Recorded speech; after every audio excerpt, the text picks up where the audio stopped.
A prej kdo nás namaže. Už si dostal double kill, hovado. Viděl jsi to, ty vole. Čo dělal? Chlapci, já mám čas. Já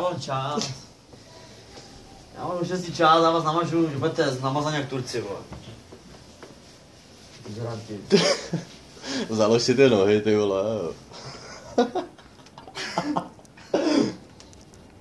Já říkám, ty budeš namazaný jako křeček a ten druhý ani skýče. Na to nemáš. Stejně skapeš jako první, vole.